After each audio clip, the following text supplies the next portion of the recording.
सबसे पहले बात करें कि स्टूडेंट के अपने एक जीवन में क्या-क्या चीज़ों की रिक्वायरमेंट होती है, वो क्या चाहता है, ठीक है? जब आप आते हैं यूपीएससी का तैयारी करने के लिए तो आपकी एक चाहत होती है, वो क्या चाहता है?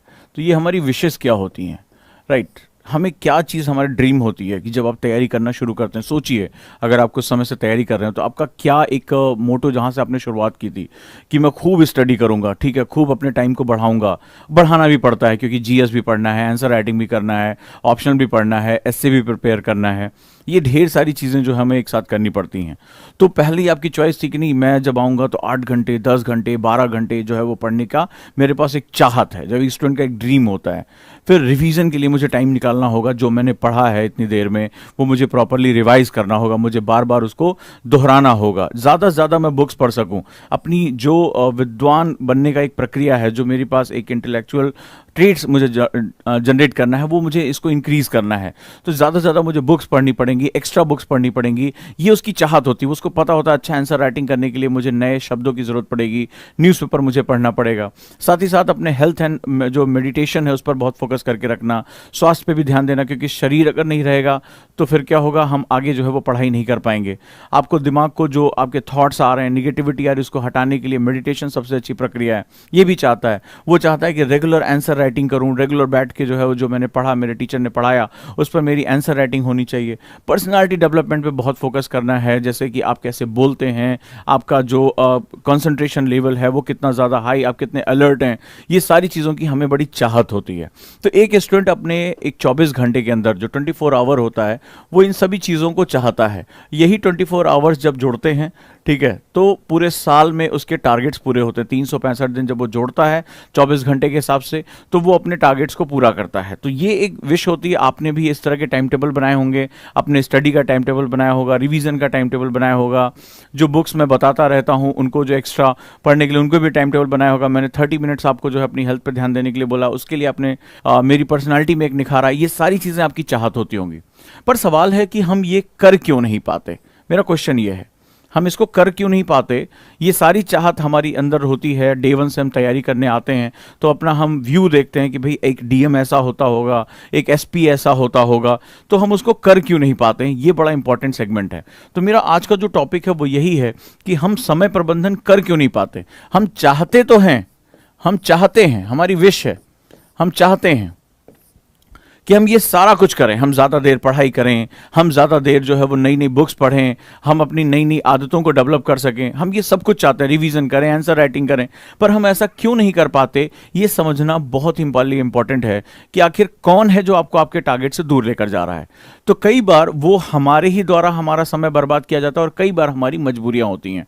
इन दोनों के बीच में ही स्टूडेंट को अगर ये समझ में आ जाए कि आखिर मैं जो चाह रहा हूँ उसको कर क्यों नहीं पा रहा हूँ, और वहीं टॉपर भी उसके पास भी 24 घंटे है, उसने इस समय को कितने अच्छे से यूटिलाइज कर लिया, उसने रैंक निकाल दी और मेरा सिलेक्शन होने से रह गया, या मैं जो अपने डेली टारगेट बना रहा हूं वो पूरा नहीं कर पा रहा हूं। और ऐसा आप अपने स्कूल के दिनों से देखते चले आए होंगे। आपका ही कोई कलीग, आपका ही कोई दोस्त, आपका कोई पीयर, वो बहुत अच्छे से पढ़ाई कर जा रहा, उसी क्लास में, उसी बुक्स के, उसी टीचर के साथ वो टॉप करता है, और आप उसके साथ ही रहते हुए आप कभी भी आप देखते थे कि आप उतने अच्छे मार्क्स नहीं गेन कर पाए या आपने उतनी अच्छी परफॉर्मेंस नहीं की। तो इसके पीछे जो बहुत बारीक कारण है, जो हमारे स्कूलों में हमें नहीं सिखाया जाता, हमारे कॉलेजेस में नहीं सिखाया जाता, वो ये होता है कि एक व्यक्ति अपनी परिस्थितियों के हिसाब से अपने टाइम को कैसे मैनेज करता है।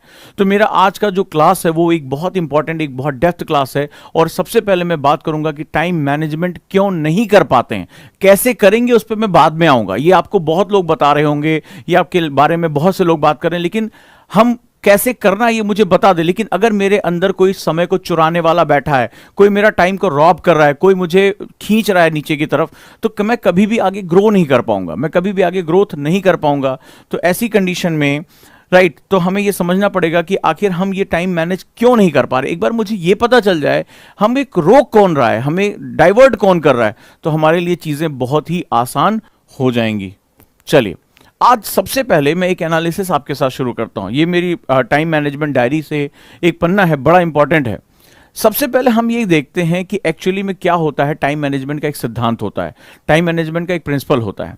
प्रिंसिपल ये होता है कि हमारे ही आसपास, ये तुम्हारे हाथों में जो मोबाइल का डिवाइस है, घर में जो लगी हुई टीवी है, जो दोस्त हैं, रिश्तेदार हैं, या तमाम अन्य हमें काम जो बताए जाते हैं, ये हमें पता नहीं चलता है कि हमारे टाइम को कैसे जो है, जैसे एक कभी आप किसी टंकी में, पानी से भरी हुई टंकी में अगर आप एक लीक कर दें, एक छेद कर दें, तो धीरे धीरे धीरे धीरे पानी टप टप टपकते हुए वो निकल जाता है।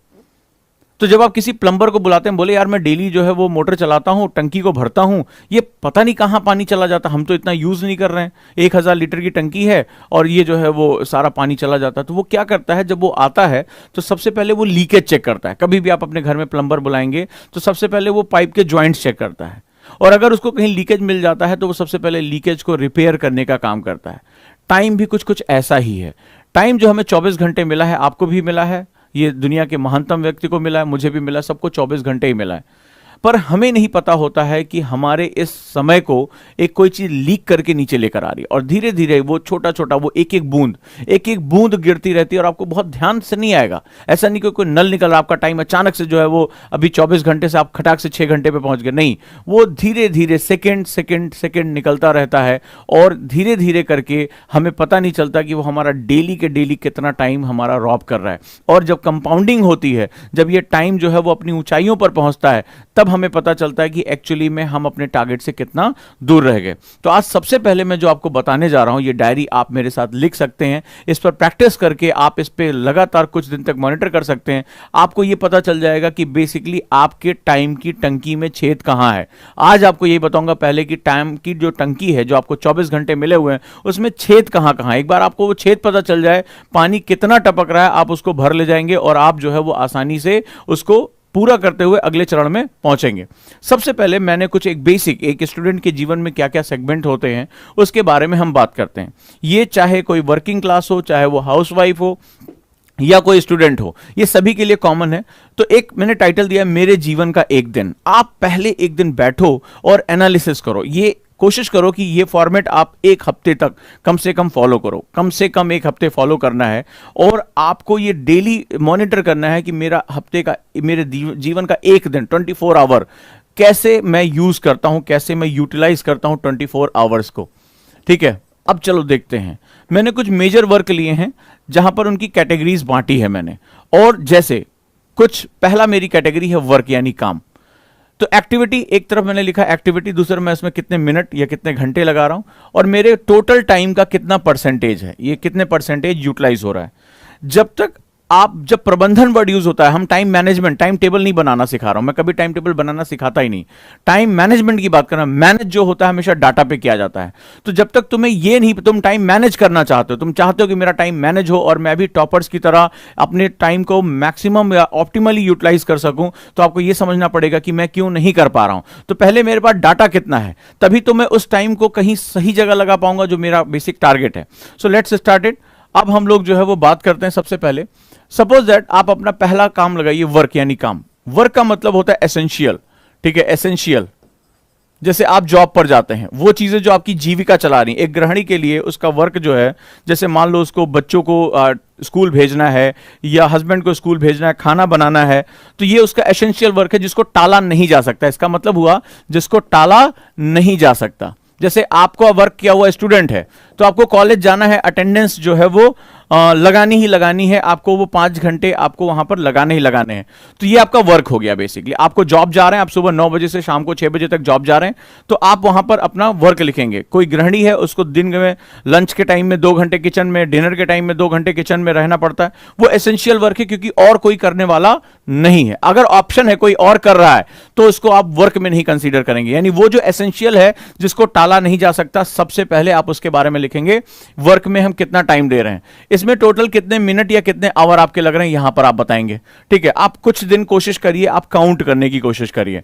ठीक है, अगर मान लीजिए आप काम में जा रहे हैं और आपको 1 घंटे बीच में लंच ब्रेक मिल रहा है, तो उस समय के टाइम को आप कंसीडर नहीं करेंगे। प्लीज ध्यान रखिए, जब आप अपनी वर्क डेस्क पर हो, जब आप काम कर रहे हो, या जब आप क्लास में हो, अब पता चला दोस्तों के साथ आप कैंटीन में हैं, दोस्तों के साथ आप घूम रहे हैं, और मुझसे आप यहां लिख दिया सर मैं सुबह 9 बजे कॉलेज निकल जाता हूं, शाम को 4 बजे आता हूं, और पता चला उस दिन आप 4 पीरियड केवल कर रहे हैं, बाकी टाइम पे आप दोस्तों के साथ घूम रहे हैं, थोड़ा सा आप जो है कैंटीन चले गए, पार्क में चले गए, फुटबॉल खेलने लगे, दैट इज नॉट कंसिडरेबल। इसीलिए मैंने इस यूनिट को मिनट में रखा है, ताकि आप एक साथ 8 घंटे 6 घंटे जैसा वर्ड यूज ना कर सकें। अगर आपको एक से 1.5 घंटे आपको टाइम मिल रहा है, जैसे कई मेरे स्टूडेंट हैं जो टीचर्स हैं, तो उन्होंने कहा कि सर हम सुबह 9 बजे स्कूल जाते हैं और शाम को जो है वो 2 बजे या 4 बजे हम लौटते हैं, लेकिन उसमें हमारे पास 2 ही या 3 पीरियड होते हैं, बाकी टाइम हम जो है वो बाकी और काम कर रहे होते हैं या अपना स्टाफ रूम में बैठे होते हैं। So that is not considerable, वो कंसिडरेबल नहीं है। जिस काम पे आप लगे हुए हैं, जिस समय को आपने लगाया है, केवल आपको उसको यहां पर लिखना है। क्लियर हुआ यहां पर बात? राइट, डन है। आपको आज अपना एक दिन देखना, आप देखिए मैं आपका कैसे 24 घंटे के अंदर टाइम निकाल देता हूं। दूसरा हो गया पर्सनल वर्क। पर्सनल वर्क का मतलब जो अपने लिए कर रहे हैं, ठीक है, अपने लिए कर रहे हैं। सपोज दैट आप योगा कर रहे हैं, एक्सरसाइज कर रहे हैं, आप अपने इन्हेंसमेंट के लिए कुछ काम कर रहे हैं, या अपनी कोई हॉबी डेवलप कर रहे हैं, आपने कोई एक्स्ट्रा क्लास ऐसी कर रखी है जो आपके जॉब से रिलेटेड नहीं है। जैसे मान लीजिए कोई गृहिणी है, तो मान लो उसने अपने लिए पर्सनली कोई कुकिंग क्लास ज्वाइन कर ली है कि भाई मुझे उसमें कुछ केक बनाना सीखना है, फलाना चीज सीखनी है, आपने उनको बता दिया। दूसरा, अगर मान लीजिए आप जो है वो कोई निजी काम कर रहे हैं, मान लीजिए आपने किसी मार्शल आर्ट की क्लास में आपने ज्वाइन कर लिया है, या कोई स्टूडेंट ऐसा है जो अपनी शिक्षा, मान लो कॉलेज जा रहा है, उसके अतिरिक्त कोई गिटार की क्लास ज्वाइन कर लिया, तो उसने अपने पर्सनल टाइम जो उसने दिया है उसको भी आप लिखेंगे। तो आपने उसमें कितने मिनट लगाए, ठीक है, इसके बारे में आप लिखेंगे।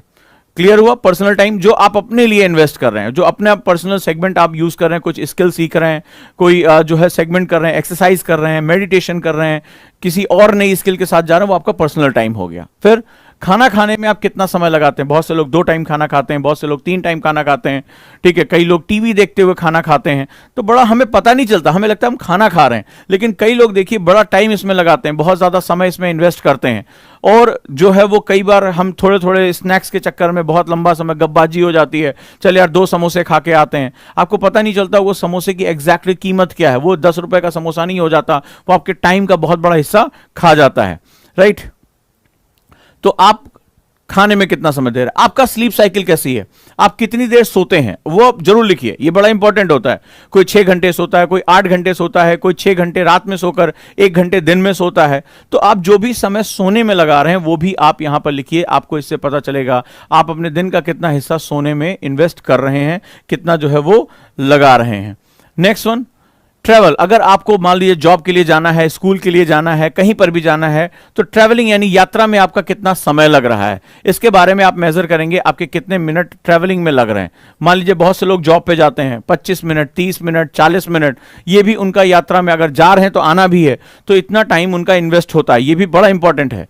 तो ये एक जीवन के बड़े इंपॉर्टेंट सेगमेंट होते हैं। उसके बाद रूटीन्स में, रूटीन्स का मतलब आप डेली जो दिनचर्या करते हैं, दिनचर्या का मतलब रोज एसेंशियल चीजों को फॉलो करना, जैसे फ्रेश होने जा रहे हैं, नहाने जा रहे हैं, ठीक है, इन सब चीजों में जो है वो आप बेसिक कार्य कर रहे हैं, जो आपकी डेली दिनचर्या है। पूजा पाठ कई लोग बहुत देर देर तक करते हैं, ठीक है, आपने देखा होगा कोई आधे घंटे 45 मिनट पूजा पाठ करता है, तब वो घर से निकलता है, तो वो दिनचर्या है आपकी, मतलब उसको आपको वो चीजें जो आप बिना एक्सेसिव जो है वो प्रेशर के आपकी आदत का वो हिस्सा बन चुका है, तो उस दिनचर्या में आप कितना समय लगाते हैं, ठीक है, वॉशरूम में गए, आप नहाने गए, आप पूजा पाठ कर रहे हैं, ये जो रिचुअल्स हैं आपके, उनके साथ आप कितना समय लगा रहे हैं। इसके बाद आपके पास खाली समय और फुर्सत के समय कितने हैं, इन दोनों में थोड़ा सा बेसिक अंतर होता है। फ्री टाइम वो होता है जब आप रिलैक्स होते हैं, ठीक है, जब आपको कहीं भाग दौड़ नहीं करना होता है, आप आके थोड़ी देर लेट गए, थोड़ी देर आप बैठ गए, या जो है वो आप खिड़की के किनारे बैठ के सोचने लगे, छत पे टहलने लगे, वो आपका खाली समय होता है।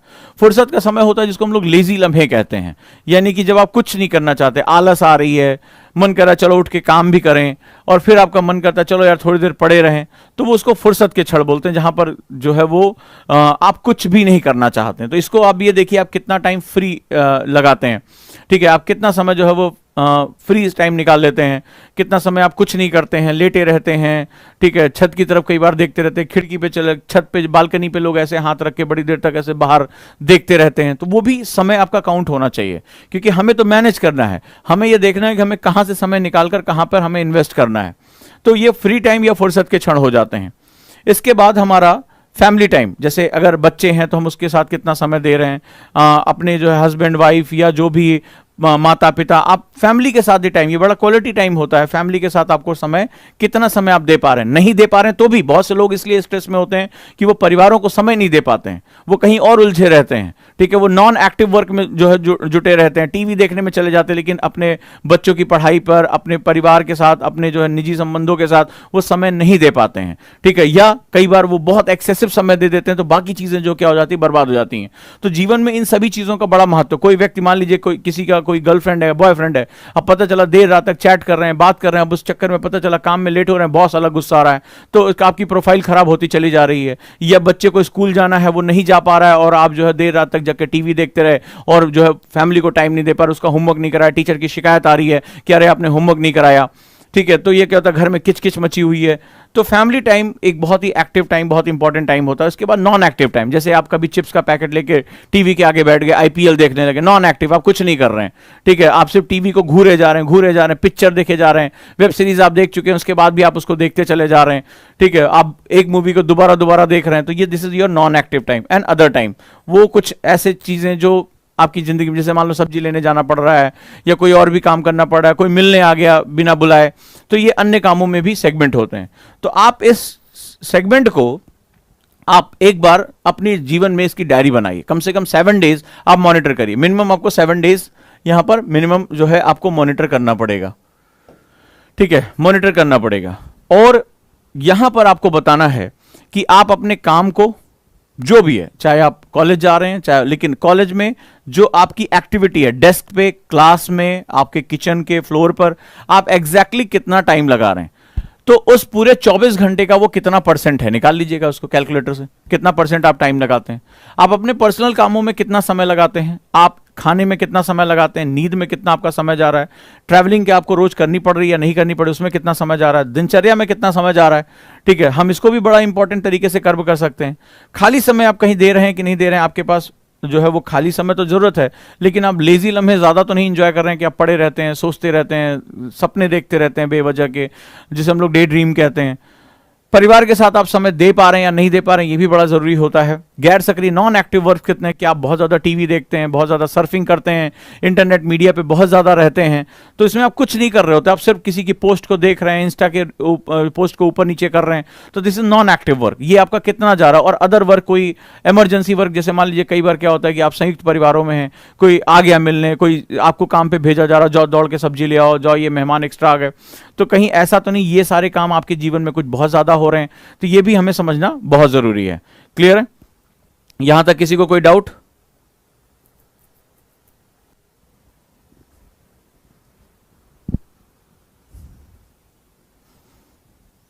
तो आप इससे अपना टोटल टाइम निकालिए और बताइए कि एक 24 घंटे में आपके दिन का कौन सा हिस्सा कहां जाता है।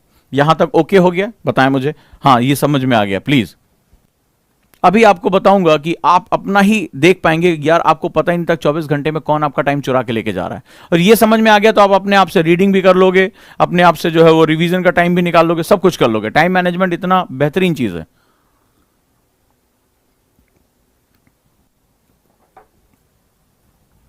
Yes, okay. नाउ जब हमने ये कर लिया तो हम एक चार्ट आपको मैं और दे रहा हूं, इसको भी बनाओ, ये बड़ा इंपॉर्टेंट है। ये कहता है कि आप एक विलिंगनेस शो करने जा रहे हैं। इस चार्ट में आप एक विलिंगनेस शो करने जा रहे हैं, और विलिंगनेस में मैंने आपको 4 कैटेगरी में यहां बांट दिया है। ये 4 मेजर कैटेगरी होती हैं जो किसी भी इंसान के जीवन को डिसाइड करती हैं, ठीक है। यहां पर मैंने जो यहां रखा हुआ है, प्रत्येक पर कुल कितना समय, टोटल टाइम ऑन ईच, आपने अपने कामों में, वर्क में कितना, ये मेजर हो गया। आपने घर में कितना टाइम लगाया, सामाजिक कार्यों में, आप एक सोशल जो है, human is a social animal, आप समाज में कितना लगा रहे हैं, बाहर जाना, मिलना, वो भी काम करना, और निजी कामों में कितना समय लगा रहे हैं। तो इसमें पहला जो सेगमेंट हो गया वर्क, ठीक है, यानी काम पर आप कितना समय लगा रहे हैं। चाहे आप अपने स्कूल जा रहे हो, आप अपने किचन में हो, आप नौकरी पे जा रहे हो, ठीक है, कॉलेज का सेगमेंट हो, आपका जो भी काम हो, आप खेतों में काम करते हो, आप व्यवसायी हो, किसी भी सेगमेंट में आप काम में कितना, प्रत्येक पर आप कितना समय इसमें लगाते हैं। तो चूंकि पहले चार्ट से आपको पता चल गया कि आपका कितना है, दूसरा परसेंटेज कितना है। मान लीजिए आप 8 घंटे काम करते हैं, 8 आवर्स, बहुत डेडिकेटली काम कर रहे हैं, तो आपको यह पता है कि आप अपने टोटल टाइम का 33% किस में लगा रहे हैं, 33.33% कहां लगा रहे हैं, आप 8 घंटे काम करते हैं, 24 घंटे में अगर आप 8 घंटे काम कर रहे हैं वर्क में, तो आपका सबसे बड़ा मेजर हिस्सा जा रहा है 33.33% किस में जा रहा है? आपका जा रहा है वर्क पे। आपका ये मेजर सेगमेंट है, क्योंकि इससे ही आपकी जीविका, आपका परिवार चलता है। दूसरा, एम ऑफ द वर्क, काम का लक्ष्य क्या है? जैसे अगर आप कॉलेज जा रहे हैं तो आपका काम है स्टडी करना, यानी अपनी इन्हेंसमेंट को करना। आप काम पे जा रहे हैं तो आपके लिए क्या है? आपकी अर्निंग होना चाहिए, आप कमाने जा रहे हैं। आप हाउसवाइफ हैं तो आपको पता है कि परिवार में आपकी सबसे इंपॉर्टेंट जिम्मेदारी है, हस्बैंड को ऑफिस भेजना है, अभी घर पे बच्चों को जो है वो सही समय पर पोषण देना है, स्कूल भेजना है। अब इसके बाद जो बदलाव मैं करना चाहूंगा, change I would like to make, suppose that आप 8 घंटे ऑफिस में हैं, ठीक है, ये बड़ा इंपॉर्टेंट है। अब 8 घंटे में आपको 3 घंटे और 4 घंटे के स्लॉट मिल रहे हैं, लेकिन आपके पास 1 आवर स्लॉट फ्री हो रहा है। आप इसको भी वर्क में कंसीडर कर रहे हैं। क्या इन 1 घंटे में मैं, जैसे मान लीजिए हमने ऑडियो बुक लॉन्च की, Ojaank audio book play store से, क्या मैं ऑडियो सुन सकता हूं? मैंने फ्लैश कार्ड आपको बनाना सिखाया। क्या मैं कैंटीन में चुपचाप अपने दोस्तों से गप करने की बजाय मैं उन फ्लैश कार्ड को एक बार रिवाइज कर सकता हूं? या स्कूल गया और कॉलेज गया और कॉलेज में मुझे मेरे दोस्तों ने कहा चल यार एक क्लास बंक करते हैं और चलो थोड़ा घूम के आते हैं, एज भी होती है, फैक्टर भी होता है, तो चलो क्या मैं घूमने निकल जाता हूं? या उसको भी मैं चेंज करना चाहता हूं, यानी बदलाव करना चाहता हूं। ठीक है, जैसे बहुत से लोग किचन में काम करते हैं, बहुत सी जो है हाउसवाइफ, तो वो गाने सुनना या जो है साथ साथ उन्होंने मूवी लगा ली, उस पर वो काम करते हैं। तो वहां पर क्या होता है? तो वहां पर क्या करना होता है, सबसे इंपॉर्टेंट सेगमेंट, और वो ये होता है कि क्या हम यहां पर इस दौरान हम कोई वीडियोस देख सकते हैं एजुकेशनल, या ऑडियो बुक्स, जैसे मैंने ओजांक ऑडियो बुक लॉन्च की है गूगल प्ले स्टोर से, उस पर जाकर उसको डाउनलोड करके हम क्या ऑडियो सुन सकते हैं? अपने इस रोटी बनाने का काम, अपना इस खाना बनाने के काम को भी हम किसी चीज को सुनते हुए या कोई डॉक्यूमेंट्री देखते हुए निकाल सकते हैं। आप इसमें वो मेंशन करेंगे जो भी आपको बदलाव करना है। ठीक है, जो भी आपको बदलाव करना है वो यहां पर आपको करना ही है। इसके बाद आप घर पर कितना समय देते हैं, फैमिली को कितना समय दे रहे हैं, टीवी को कितना समय दे रहे हैं, सारी चीजें। ठीक है, आप अपना कितना जो है वो सेगमेंट डेवलप कर रहे हैं। कैसे, ऐसा तो नहीं आप बहुत फ्री टाइम छत पर जो है वो इधर उधर ताका झांकी करते रहते हैं हर समय, थोड़ा सा दोस्तों के साथ घूमना, हाथ को ऐसे घुमाते घुमाते, कई लोग देखते हैं लंबी लंबी बातें करके टहलते रहते हैं, छत के जो है छज्जे पर ऐसे हाथ रख के और बड़ी देर तक इधर उधर, जितनी दूर तक नजरें जा रही हैं टकटकी लगाए इधर उधर घूरते रहते हैं, ठंडी हवा का आनंद लेते रहते हैं। जरूरी है आनंद, लेकिन कितना ये भी जरूरी है। ठीक है, आनंद भी जरूरी है, लेकिन कितना ये भी जरूरी है, ये बात ध्यान रखिएगा। टाइम मैनेजमेंट का सिद्धांत, क्योंकि आप अभी जीवन के उस हिस्से पर हैं, लाइफ के उस पार्ट पर हैं जहां आपको कुछ बदलाव करने हैं, जहां आपको कुछ बनाना है। एक बार आप अपने डेस्टिनेशन पे पहुंच गए, आपने जो सोचा है आईएएस बनने का, आईपीएस बनने का, एक बार वहां पहुंच गए तो आपको लिए जिंदगी अपनी शर्तों पर चलनी भी शुरू हो जाती है। एक समय आता है आपको बहुत फैंटास्टिक जो है छुट्टियां मिलती हैं, पेड आपको लीव्स मिलती हैं, आपको ज्यादा जो है वो दिक्कतें नहीं आती। लेकिन अगर इस समय आपने अपने समय को आनंद में बहुत ज्यादा बिता दिया, आपने इस समय को बहुत ज्यादा जो है वो टाइम को बर्बाद करने में बिता दिया, तो कल आपको ऐसे काम भी करने पड़ सकते हैं जहां आपको अपने बारे में सोचने का समय भी नहीं मिलेगा। चलिए, तो आप ये भी समय आप कैलकुलेट करेंगे, टोटल कितना टाइम दे रहे हैं, परसेंटेज कितना है, और इस काम का लक्ष्य क्या है। लक्ष्य बहुत इंपॉर्टेंट होता है। एम ऑफ टास्क, ये इंपॉर्टेंट क्यों होता है ये भी आप समझें। ये इंपॉर्टेंट क्यों होता है? कई बार हम कई काम ऐसे भी करते हैं जिनका कोई मकसद नहीं होता, और मैं पहले भी इससे पहले क्लास ले चुका हूं कि लक्ष्य एक बड़ा इंपॉर्टेंट वर्ड होता है। ठीक है, लक्ष्य एक बहुत इंपॉर्टेंट वर्ड होता है। अगर ये लक्ष्यहीन काम है, जैसे मैंने अभी बताया, छत पे गए और घर में क्या और घूमने लगे, टीवी ऐसे बेवजह खोल के चैनल बार बार चेंज करने लगे, देखिए अमेजन प्राइम पे क्या आ रहा है, नेटफ्लिक्स पे क्या आ रहा है, तो ये क्या होता है? ये लक्ष्यहीन काम है। हाथ में वीडियो गेम, आजकल अच्छे अच्छे फोन आ गए, चल यार थोड़ी देर ये वाला वीडियो गेम खेल लेते हैं। तो इससे क्वेश्चन ये पूछो, लक्ष्य का मतलब होता है जब आप उससे प्रश्न करें कि मेरे इस काम का मकसद क्या है, मेरे टारगेट। जब आप लक्ष्य किसे कहते हैं? कि जब आपने कोई गोल बनाया है, कोई आपने सेट किया है कि मुझे ये पाना, मान लो यूपीएससी आपका गोल है, तो जब भी ये कोई वर्क कर रहे हैं, लक्ष्य को कैसे पहचानेंगे? जब भी आप कोई कार्य कर रहे हैं, आप टीवी देख रहे हैं, आप वीडियो गेम खेल रहे हैं, आप जो है वो क्या नाम है घूम रहे हैं छत पे, तो आप जब कोई भी काम कर रहे हैं, इससे पूछिए कि मेरे लक्ष्य पे ये कितना सहायक होगा। मान लीजिए कोई गेमर है, ठीक है, वो ऑनलाइन स्ट्रीमिंग करता है, वो गेम खेल रहा है, बहुत अच्छा है, वो गेम खेल रहा है, वो गेम खेलना बिल्कुल बुरा नहीं, क्योंकि वो लाइव स्ट्रीमिंग करता है, वो गेमर है, वो पूरी दुनिया को बताता है कि गेम क्या है, स्किल है उसकी गेम खेलना। तो वो गेम खेल रहा है, तो इसका मतलब वो अपने लक्ष्य की तरफ जा रहा है। कोई मान लीजिए कोई पहलवानी का काम कर रहा है, एथलीट है, तो उसको थोड़े समय के लिए ऑक्सीजन की ज्यादा मात्रा है, वो छत पे जाकर जो है अपने वर्जिश कर रहा है, टहल रहा है, ज्यादा ऑक्सीजन इंटेक कर रहा है, अपनी मसल्स को रिलैक्स कर रहा है, ये उसके लक्ष्य है। लेकिन आप यूपीएससी की तैयारी कर रहे हैं और आप गेम खेल रहे हैं, आप यूपीएससी की तैयारी कर रहे हैं और आप वेब सीरीज देख रहे हैं, आप जो है वो नेट सर्फिंग कर रहे हैं, तो वो आपसे लक्ष्य से आपको दूर लेकर जा रहा है। तो ये इंपॉर्टेंट सेगमेंट है कि मेरे इस काम का लक्ष्य क्या है। जब आप यहां पर डिसाइड करना शुरू कर दोगे तो आपको बहुत सी अपनी गलतियां पता चलेगी कि मैं तो लक्ष्यहीन काम कर रहा था, मेरा तो एमलेस वर्क था, मैं सिर्फ कर रहा था क्योंकि मुझे मजा आ रहा था। तो हर वो चीज जो आपको आपके लक्ष्य की तरफ लेकर जाती है वो मजा नहीं देती है। कई बार वो पेनफुल होती है, और कई बार क्या वो होती ही पेनफुल है, नहीं तो सभी लोग नहीं लक्ष्य की तरफ भाग पड़ेंगे। तो आखिर ये फेलियर्स को कौन बात करेगा। तो जो लक्ष्य की तरफ बढ़ता है वो पेनफुल होता है, और पेन को बियर करना यानी दर्द को सहने की क्षमता बहुत ही कम लोगों में होती है। क्लियर है दोस्तों? Let's start it. तो अब हम लोग बात कर रहे हैं यहां पर जो बदलाव मैं करना चाहूंगा, changes I would like to make, changes I would like to make. इसके बाद सोशल, सामाजिक, जैसे आपके फ्रेंड्स, ये भी सामाजिक हो गया, आप लोगों से मिलने जुलने जा रहे हैं, कोई और काम कर रहे हैं इधर उधर, ठीक है, बाहर बहुत निकलते हैं, इधर उधर जाते रहते हैं। तो अब समाज यानी कि सोशल वर्क में आप कितना है। Social work is not about NGO के साथ जुड़ना, इट्स ऑल अबाउट आप फ्रेंड्स, फैमिलीज। बहुत लोग महत्व देते हैं इस बात को। तो आप कितना समय दे रहे हैं, आप कितना दोस्तों से रेगुलर मिल रहे हैं, उनके साथ उठना बैठना, कैंटीन में जाकर बातें करना, गपबाजी करना, खेलना उनके साथ, ये भी लाइफ का एक जरूरी पार्ट है। लेकिन कितना, मैं यहां पर यही बताने की कोशिश कर रहा हूं, कितना एग्जैक्टली। और उसके बाद निजी, मैं अपनी हॉबीज को, अपने लिए पर्सनल समय को, अपने लिए रीडिंग को, अपनी मेरी कुछ अच्छी रीडिंग करने का मन है, मेरा कुछ लिखने का मन है, डायरी राइटिंग को, अपनी हॉबीज को डेवलप करने में, वो जो आपको इनहेंस करता है वो आपका पर्सनल टाइम है, यानी बिल्कुल निजी वो है। जैसे कोई स्टूडेंट है, अब उसने कैलीग्राफी का, उसकी राइटिंग खराब है, अब उसने क्या किया, अपने आप को इंप्रूव करने के लिए उसने कैलीग्राफी का कोर्स ज्वाइन कर लिया। हैंड राइटिंग जो है बहुत अच्छी इंप्रूव करने के लिए उसने कोर्स ज्वाइन कर लिया। तो उससे उसका क्या होगा, उसका एनहेंसमेंट हो जाएगा। मान लीजिए कोई हिंदी माध्यम का बच्चा है या रीजनल लैंग्वेज का बच्चा, उसको इंग्लिश बहुत वीक है, अब उसने स्पीकिंग का कोर्स ज्वाइन कर लिया ताकि उसके कॉलेज में, उसके वर्क में, लोग इंटरव्यूज में उसको दिक्कत हो रही थी, वो जानकार अच्छा है लेकिन वो बोल नहीं पा रहा है, तो उससे उसका क्या हुआ, एनहेंसमेंट हो गया। कोई गृहिणी है, वो खाना बनाने की नई नई विधियां सीखना चाहती है, अपने लिए इन्हेंसमेंट करना चाहती है, अपनी हॉबी को डेवलप करना चाहती है, वो इसके साथ चलेगा। कोई पर्सन है जो स्पोर्ट्स में अच्छा करना चाहता है, कराटे सीखना चाहता है, ताइक्वांडो सीखना चाहता है, उसने उसमें अपना टाइम लगाया, तो ये उसका निजी कार्य होता है जो उसके इन्हेंसमेंट के लिए बहुत जरूरी होता है। ये भी एक बड़ा इंपॉर्टेंट टाइम होता है, बहुत इंपॉर्टेंट टाइम होता है। तो अब आप इस तरह से लगाइए और हर बात के लिए पूछिए कि मैं जो काम कर रहा हूं या कर रही हूं उसका गोल या एम क्या है। क्लियर है? डन? इसका गोल या एम क्या है? तो इस तरह से आप अपने काम को पहले डिवाइड करिए। डन? यहां तक हो गया।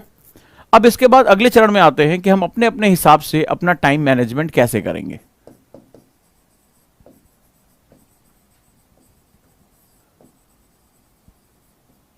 सबसे पहले बात करते हैं जो लोग जॉब पे जा रहे हैं या जो हाउसवाइफ हैं, ठीक है, ये दोनों के लिए बात करते हैं टाइम मैनेजमेंट।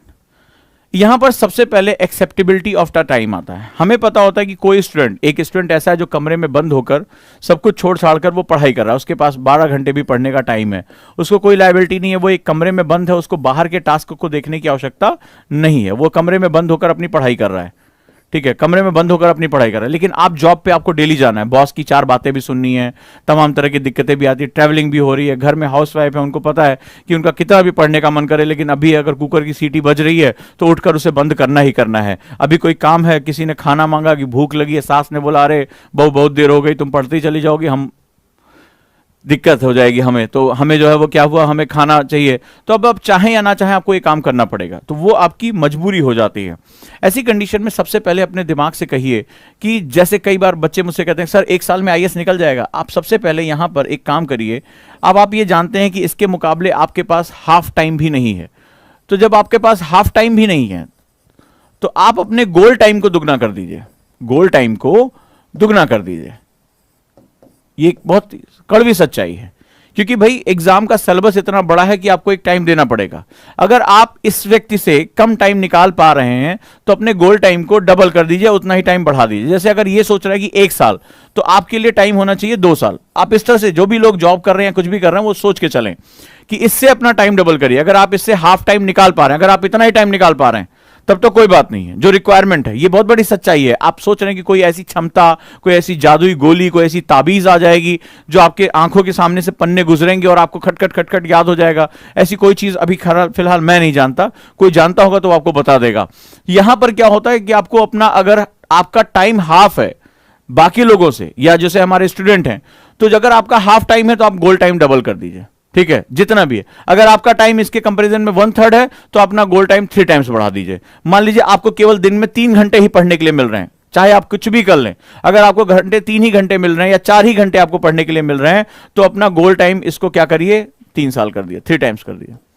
अब आप कहेंगे सर आप हमें इस तरह की बातें क्यों कर रहे हैं, हम 1 साल में आईएएस क्यों नहीं बन सकते? जब आप अनरियलिस्टिक गोल बनाते हैं तो आप मुझे बताइएगा, कोई ऐसा स्टूडेंट है जो यहां पर अनरियलिस्टिक गोल बना के नहीं 1 साल में आईएएस बन जाऊंगा? मुझे बताना, एक शब्द जनरेट होता है प्रेशर, हां या ना मुझे बताइएगा। एक्सेसिव प्रेशर होता है। इसके बाद, प्रेशर के बाद आता है जिसे हम लोग कहते हैं घबराहट, एंजाइटी।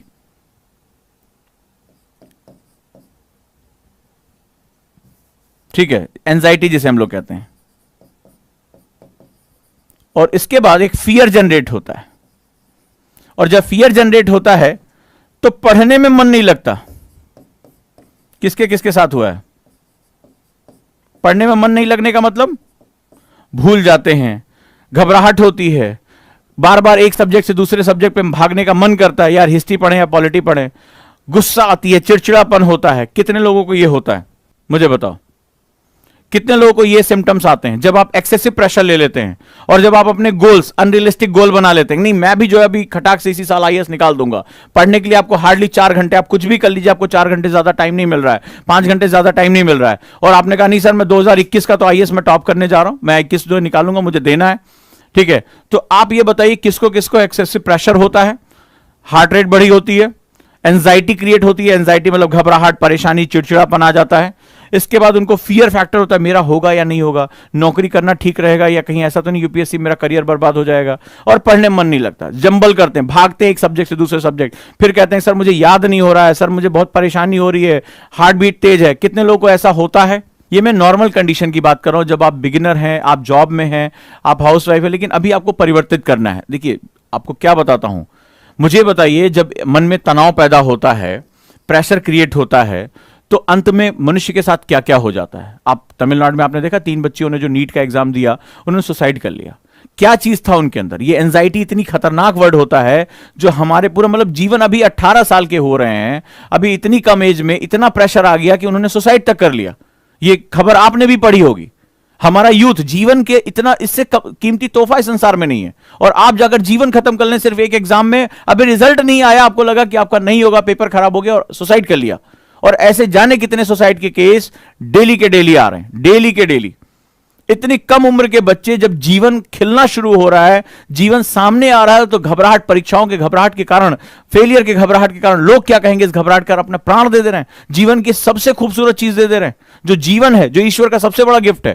तो मेरी चिंता वो है, चिंता यह है कि कई बार आपको सच भी स्वीकारना पड़ता है। जैसे अब इन्होंने क्वेश्चन पूछा कि सर अगर मेरे पास टाइम ही नहीं, एज ही नहीं बची, तो सबसे पहले जब एज नहीं बचती है, जब एज फैक्टर है, तो आप निगोशिएशन फैक्टर पे आओ। अब आप देखिए, अब आप चाहेंगे कि यूपीएससी आपके लिए एक सिलेबस श्रिंक कर दे, that is not possible. You have to accept it कि भाई या तो मुझे जल्दी शुरुआत करनी चाहिए थी। हमारे अजीत डोभाल साहब इतने बड़े निगोशिएटर हैं, ठीक है, वो जाकर जो है वो इंसर्जेंट ग्रुप में, आतंकवादियों ग्रुप में बैठ के उनसे निगोशिएट कर लेते हैं। तो आप फैमिली के साथ निगोशिएशन करेंगे, ठीक है, फैमिली के साथ निगोशिएशन करेंगे, आप ज्वाइंट फैमिली, उनके हाथ पैर जोड़ेंगे, ठीक है। अब आप हाथ पैर जोड़ें, भाई आप बच्चे को संभालिए, किचन संभालिए, हस्बैंड से बात करिए आप कि, या किसी भी चीज के साथ, अपने पेरेंट्स के साथ, कि मुझे अब डेडिकेटली टाइम निकालना पड़ेगा। क्योंकि टाइम और वर्क, ये 2 बड़े इंपॉर्टेंट सेगमेंट होते हैं। अगर ये ले रहा है तो स्टडी टाइम आपका कम हो जाएगा, तो आपको क्या करना पड़ेगा, अगर आपके पास समय कम है तो आप अपने वर्क को शिफ्ट करते हुए ये सारा का सारा टाइम आप किसी एक पर्सन अपनी पढ़ाई को ही देंगे, जॉब छोड़ेंगे। अगर आप छोड़ पाए, आपके माता पिता आपको सपोर्ट करने को तैयार हैं, फैमिली आपको सपोर्ट करने को तैयार है, बहुत लोगों ने किया, ऐसा नहीं कि आप पहली बार हैं। ठीक है, अनु ने ही आप देखिए, जिन्होंने रैंक निकाली हरियाणा से, उन्होंने, उनका बच्चा था, उन्होंने अपनी जो उनकी नानी के यहां छोड़ा, अपने आप को एक कमरे में बंद किया, सिर्फ अपने बच्चे से बात करने के लिए 15 मिनट फोन ऑन करती थी कि वो व्हाट्सएप कॉल कर सकें या वीडियो कॉल कर सकें, बाकी पूरा टाइम उनके जो हस्बैंड भी उनसे बात नहीं करते थे, वो भी बात, और अपने आप को कमरे में बंद करके उन्होंने खूब धुआंधार पढ़ाई की। ठीक है, उन्हें पता था कि उनका लास्ट अटेम्प्ट है, इसके बाद ये सारा मामला खत्म हो जाएगा। So you have to change your circumstances.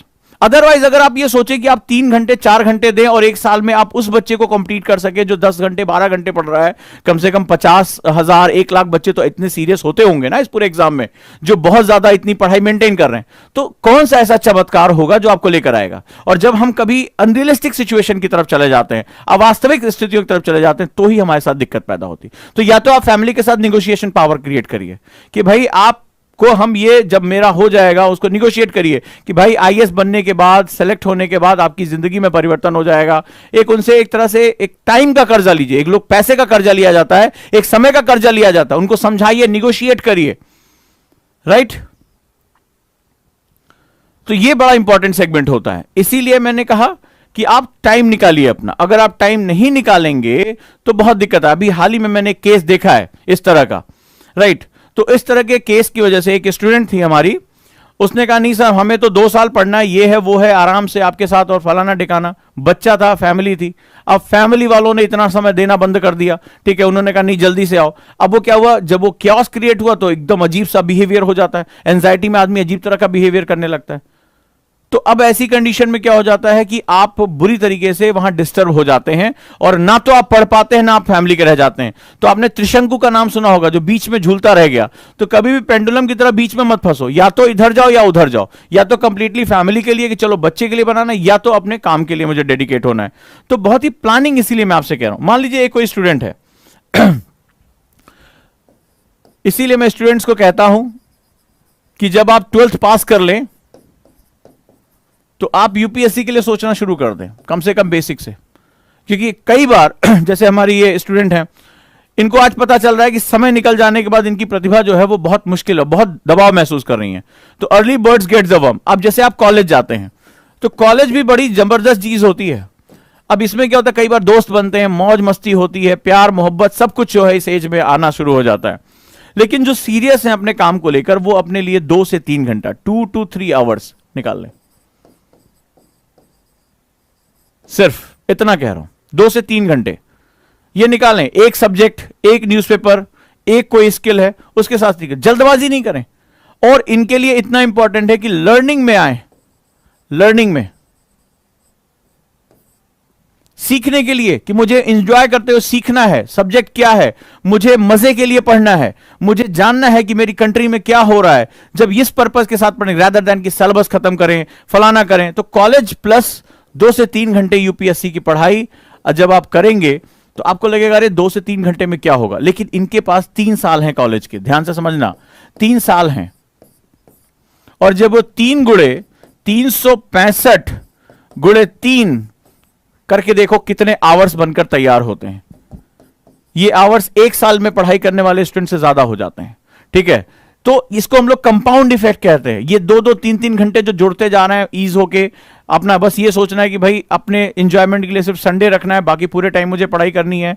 College गए, कॉलेज में अगर 1 घंटा भी मिल रहा है तो कुछ बहुत स्मार्ट मेथड है, उसमें 15-20 मिनट रिवाइज कर लिया, न्यूज़पेपर पढ़ लिया। वहां पर आपने देखा होगा बहुत से कॉलेजेस में लाइब्रेरीज होती है, न्यूज़पेपर आता है, आप गए वहां बैठ लिए, टीचर के जो है वो पैर छुए, टीचर को सम्मान दिया। टीचर खुद ही इतनी हेल्प कर देता है, उनके स्टाफ रूम में न्यूज़पेपर आता है, वो न्यूज़पेपर आपको पढ़ने के लिए दे देंगे। टीचर हमेशा अपने स्टूडेंट की मदद करना चाहता है, बस उससे वो मदद लेने का तरीका ढूंढना पड़ेगा तुम्हें। तो वहां पर आप गए, आपको लगेगा अरे सर 3 घंटे में क्या होता है। जो देखो ना, मैथमेटिकल कैलकुलेशन निकालो, 3 गुणे 365 गुणे 3, ये किसी भी एक साल में वो जो ग्रेजुएट करके वो जो आता है ना मोगली टाइप का जो है टार्जन बन के कि मैं आईएएस बन जाऊंगा, उससे ज्यादा टाइम निकाल लोगे और उससे ज्यादा तुम बेस्ट तरीके से तैयारी करोगे। इसीलिए मैं हमेशा कहता हूं early birds get the worm. जो सबसे पहले शुरू करता है उसकी संभावना हमेशा ज्यादा बनी रहती है। प्रेशर नहीं होता, एंजाइटी नहीं होती, तो इसमें आप लर्निंग कर पाते हो, सीखते हो मेरा देश क्या है, मेरे देश की चुनौतियां क्या है, क्या समस्याएं हैं जिसका समाधान मैं आने वाले समय में दे सकता हूं। तो आप बिना किसी टाइम के टिक टिक करती घड़ी आपको कभी परेशान नहीं करती है और आप यहां बहुत इंजॉय करते हुए सीखते हैं।